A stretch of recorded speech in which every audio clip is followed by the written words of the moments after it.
হাই everyone অসমীয়া বোৱাৰী পিংকিজ ব্লগৰ নতুন এটা ভিডিঅ'লৈ আপোনালোকক স্বাগতম জনাইছোঁ। এতিয়া ৰাতিপুৱা 7:30 বাজিলে। মই গা পা ধুই আজৰি হৈ আহিলোঁ। চাহ খোৱাই নাই বাৰু। আৰু আমাৰ এইফালে ল'ৰা ছোৱালী উঠাই নাই, এয়া শুয়ে আছে বিচনাত, আঁঠুৱা উঠোৱাই নাই। মই ভাবিলোঁ মোৰ ব্লগটো এতিয়াৰ পৰাই ষ্টাৰ্ট কৰি দিওঁ, কাৰণ পিছত ষ্টাৰ্ট কৰিম বুলি ভাবি সময়ে নাপাওঁগৈ। সেইকাৰণে বোলো এতিয়াই সময় পাইছোঁ, অলপ ষ্টাৰ্ট কৰি দিওঁ। আৰু আপোনালোকে সম্পূৰ্ণ ভিডিঅ' চাই থাকিব বুলি আশা কৰিলোঁ। আৰু আজি ৰুমত লাইট জ্বলাই ল'বলগীয়া হ'ব, কাৰণ ইমান আন্ধাৰ লাগিছে, বৰষুণ আকৌ দিব নেকি। বতৰটো মানে বহুত বেয়া কৰি আছে। সেইবাবে মোৰ ভিডিঅ'ত অলপ আন্ধাৰ দেখিব পাৰে, তাৰ বাবে ক্ষমা কৰিব। আৰু এতিয়া বৰ্তমান লাইটটোও নাই, সেইবাবে লাইটটোও জ্বলাই ল'ব পৰা নাই। এতিয়া তেনেহ'লে মই চাহ অকণ খাই লওঁ, আৰু মই বিচনা পত্ৰবোৰ পাৰি ঘৰ দুৱাৰ চাফা কৰি লওঁ। তাৰপিছত আপোনালোকক লগ পাই আছোঁ, কিন্তু আপোনালোকে সম্পূৰ্ণ ভিডিঅ' চাই থাকিব বুলি আশা কৰিলোঁ।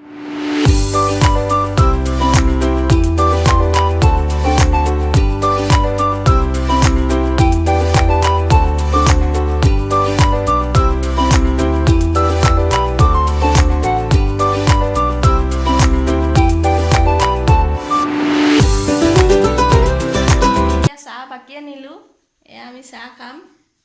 আৰু এয়া আমাৰ ঘৰৰ এইটো মৌ কল বুলি কয়, ইমান ডাঙৰ হৈছে। আৰু এয়া কলৰ লগতে আমি এতিয়া চাহ খাম। আৰু এয়া ব্ৰেড আছে, এয়া লাডু আছে। আমি তেন্তে চাহকণ খাই এভৰিৱান। মই ভাবিলোঁ সদায় ভিডিঅ'তে ঘৰুৱা সাজে ওলাওঁ, আজি বোলো অকণমান ষ্টাইল কৰি ওলাওচোন আপোনালোকৰ আগত। সেইবাবে অকণমান লিপষ্টিক কাজল লৈ পেলাই ওলাইছোঁ। মই ভাবিলোঁ পূজা চাবলৈ আমি নাযাওঁৱেই, আৰু আমি এনেও নাযাওঁৱেই বাৰু পূজা চাবলৈ। মই ভাবিলোঁ ঘৰৰ পৰাই সকলোকে পূজাৰ শুভেচ্ছা দিওঁ। আপোনালোকৰ লগতে আপোনালোকৰ পৰিয়ালৰ সকলোকে দুৰ্গা পূজাৰ শুভেচ্ছা জনালোঁ। আৰু সকলো কুশলে থাকক, সুস্থ থাকক, আৰু কৰোণা মহামাৰী আমাৰ পৃথিৱীৰ পৰা আঁতৰি যাওক, আকৌ আগৰ দিন আমি ঘূৰাই পাওঁ, তাৰেই কামনা কৰিলোঁ। মই ভাবিলোঁ আপোনালোকক শুভেচ্ছাটো দি দিওঁ। আৰু এটা বস্তু মই দেখাবলৈ আছিলে, সেইদিনা যে মই জেতুকা ঘঁহিছিলোঁ, চুলিকোছা ইমান ধুনীয়া, মানে চফ্টৰ নিচিনা হৈছে, আৰু ইমান ধুনীয়া শ্বাইনিং এটা কৰিছে। আপোনালোকক দেখাম বাৰু মই।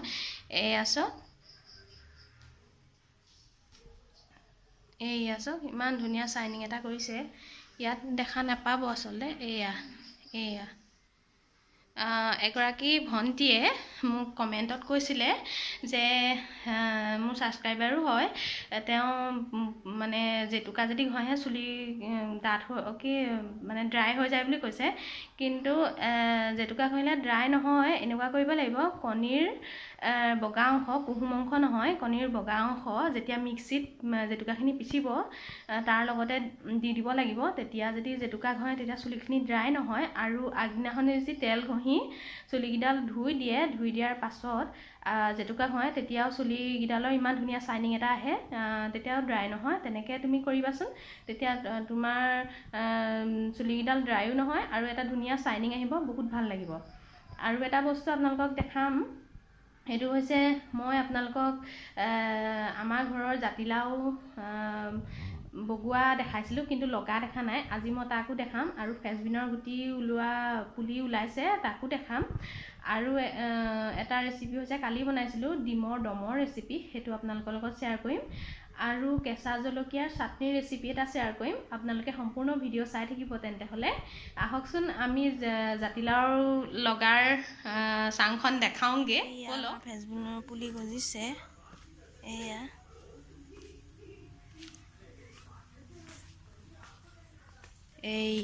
আমাৰ জাতিলাও, এয়া লাগিছে এটা, আৰু এটা লাগিছে এইটো, আপোনালোকক দেখাই দিছোঁ। বগোৱা দেখাইছিলোঁ, লগা দেখুওৱা নাছিলোঁ, এতিয়া লগা দেখাইছোঁ। এইজোপা আমাৰ ঘৰত এজোপা মাহ হৈছে, আপোনালোকে চিনি পাবনে বাৰু? আপোনালোকৰ ঘৰত হৈছে নাই বা এনেকুৱা? এই মাহজোপা এটা থোকতে কমেও 1 কেজিমান হ'ব। ইমান দীঘলকৈ হয় থোকটো। এইফালে দেখাই দিছোঁ অলপ। আৰু গোটেই নুনি গছ এজোপা আছিলে আমাৰ, গোটেই নুনি গছজোপা বেৰি ধৰিছে লতাই। সেয়া অকণমান দেখাই দিছোঁ ওপৰত। ইমান ধুনীয়াকৈ হৈ আছে, আৰু খাবলৈও বহুত ভাল লাগে। এয়া ফুলবোৰ চাওক ইমান ধুনীয়া। মই অলপ অলপ দেখাবলৈ আপোনালোকক চেষ্টা কৰিছোঁ। আৰু এইটো থোক চাওক, এইটো কুমলীয়া থোক হয়, ইমান দীঘল হৈছে, বহুত মৰম লাগে। আৰু আপোনালোকে ক'বচোন আপোনালোকৰ ঘৰত আছে নাই। এয়া আমাৰ কেৰেলা গুটি ফুটি উঠিছে, মই তাকে অকণমান দেখাবলৈ চেষ্টা কৰিলোঁ। মই আজি ডিমৰ দম বনাম বুলি ভাবিছোঁ। তাৰ বাবে মই 4টা ডিম বইল কৰি ল'লোঁ আৰু আলু 3টা বইল কৰি ল'লোঁ। এইখিনি তেন্তে হ'লে মই বাকলি গুচাই লওঁ, তাৰ পৰা মই ৰেচিপিটো শ্বেয়াৰ কৰি আছোঁ, আপোনালোকে সম্পূৰ্ণ ভিডিঅ' চাই থাকিব। এয়া মই ডিমৰ দম বনাবৰ কাৰণে এটা পিঁয়াজ কাটি লৈছোঁ এনেকৈ চপাৰত মাৰিবৰ কাৰণে, আৰু এডোখৰ আদা লৈছোঁ আৰু নহৰু লৈছোঁ, আৰু এয়া 4টা জলকীয়া দিছোঁ। কাৰণ আমাৰ এই জলকীয়াবিলাকৰ ইমান এটা জাল নাই, সেইকাৰণে 4টা দি দিছোঁ। তেনেহ'লে মই এইখিনি চপাৰত মাৰি লওঁ, তাৰ পৰা আপোনালোকক দেখাই আছোঁ। এয়া আমাৰ তেল গৰম হৈ গৈছে আৰু এতিয়া আমি ডিমকেইটা ভাজি ল'ম।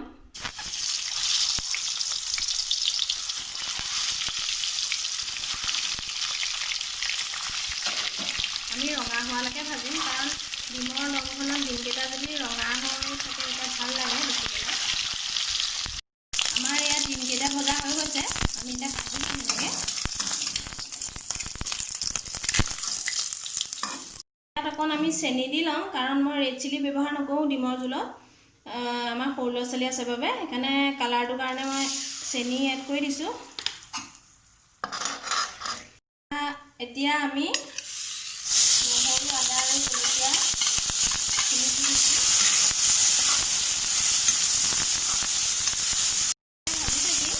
কালাৰটো চেঞ্জ নোহোৱালৈকে। কালাৰটো চেঞ্জ হ'লত এতিয়া আমি ইয়াত দি দিম অকণমান জিৰা গুড়ি আৰু অলপ ধনিয়া গুড়ি দি দিম, আৰু ইয়াত অলপ মিট মছলা দি দিম, কাৰণ মিট মছলা দিলে ইয়াত অকণ মাংস ফ্লেভাৰটো আহে সেইবাবে। আৰু এতিয়া আমি গেছৰ ফ্লেমটো ল' কৰি দিছোঁ, কাৰণ মছলাখিনি জ্বলি যাব বুলি। আৰু ইয়াত এটা বিলাহী এড কৰি দিছোঁ।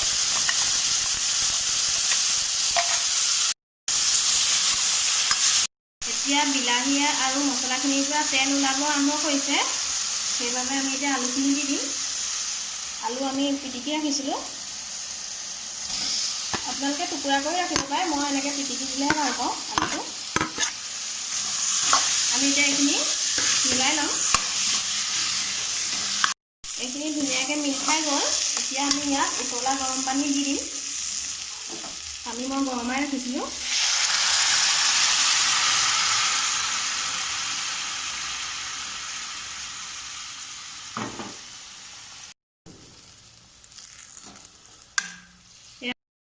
এয়া আমাৰ এতিয়া কালাৰটো ধুনীয়া হৈ গৈছে, আৰু ইয়াত আমি ডিম এড কৰি দিম।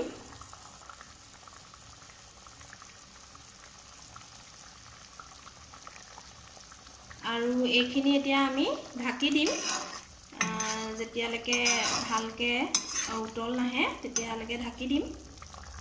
এতিয়া আমি ঢাকি দিম। এয়া আমাৰ ডিমৰ দম ৰেডি হৈ গ'ল, আৰু মই ভাবিলোঁ আপোনালোকক দেখাই দিওঁ। এয়া আজি মই এটা জলকীয়া চাটনি বনাম বুলি ভাবিছোঁ। জলকীয়া মই এয়া লৈছোঁ, আমাৰ ঘৰৰ মানুহ কম কাৰণে ইমান লৈছোঁ, আৰু জলকীয়াবিলাকৰ ইমান জাল নাই বাৰু। আৰু আপোনালোকে আপোনালোকৰ মানুহৰ জোখাৰে জলকীয়া ল'ব। এইখিনি এতিয়া জলকীয়া মই ভালকৈ ধুই ঠাৰিবোৰ আঁতৰাই ল'লোঁ, আৰু এতিয়া আমি ইয়াত এই পানীত সিজাই দিম জলকীয়াখিনি। অলপ লৰাই দিছোঁ জলকীয়াখিনি। এয়া জলকীয়াখিনি সিজাই হৈ গ'ল, এতিয়া আমি এইখিনি কাঢ়ি ল'ম।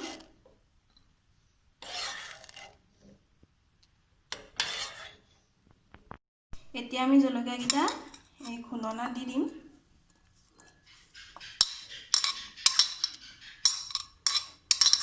আৰু ইয়াত জোখমতে নিমখ দিম। নিমখ দিলে সোনকালে গুড়ি হ'ব। এতিয়া আমি এইখিনি খুন্দি দিম। এয়া আমাৰ জলকীয়াখিনি খুন্দি হৈ গ'ল, এতিয়া আমি উলিয়াই ল'ম এনেকৈ। আৰু এতিয়া আমি ইয়াত নেমু চেপি দিম। এই জলকীয়া চাটনিখন বৰ ভাল লাগে খাই, আৰু এনেদৰে চিম্পুলকৈ খাই ভাল লাগে। আপোনালোকে বনাই খাবচোন, বহুত ভাল লাগে। আমাৰ এয়া জলকীয়া চাটনি ৰেডি হৈ গ'ল, আৰু আমাৰ দুপৰীয়া ভাত সাজো ৰেডি হৈ গ'ল। তেন্তে হ'লে আমি ভাত খাই লওঁ, দেখাম বাৰু। আমাৰ এয়া দুপৰীয়া ভাত সাজ চয়াবিন আলু ভাজি, মাছ আৰু জলকীয়া চাটনি আৰু ৰহৰ দাইল হয় এয়া। হাই এভৰিৱান, আমাৰ ৰাতিৰ ভাত সাজ ৰেডি হৈ গ'ল, আৰু এয়া ভাতত আছে এয়া দাইল, আৰু এয়া অলপ চিকেন আছে এয়া, আৰু এয়া অলপ জেলি আছে, আৰু এয়া চাটনি। মই ভাবিলোঁ মোৰ ভিডিঅ'টো আজি সামৰা হোৱা নাই, মই ভাবিলোঁ ভাত খোৱা টেবুলতে সামৰি দিওঁ। মোৰ ভিডিঅ' যদি আপোনালোকে ভাল পালে তেন্তে লাইক কমেণ্ট শ্বেয়াৰ কৰি দিব, আৰু মোৰ চেনেলত আজি যি নতুন দৰ্শকে ভুমুকি মাৰিছে তেওঁলোকক অনুৰোধ কৰি কৈছোঁ মোৰ চেনেলটো ছাবস্ক্ৰাইব কৰি দিব, আৰু ওচৰতে থকা বেল আইকনটো দবাই অল কৰি দিব, যাতে আহিবলগীয়া ন'টিফিকেশ্যনবোৰ আপোনালোকে সোনকালে পায়। তেন্তে হ'লে আজিলৈ আহোঁ, বাই বাই, গুড নাইট।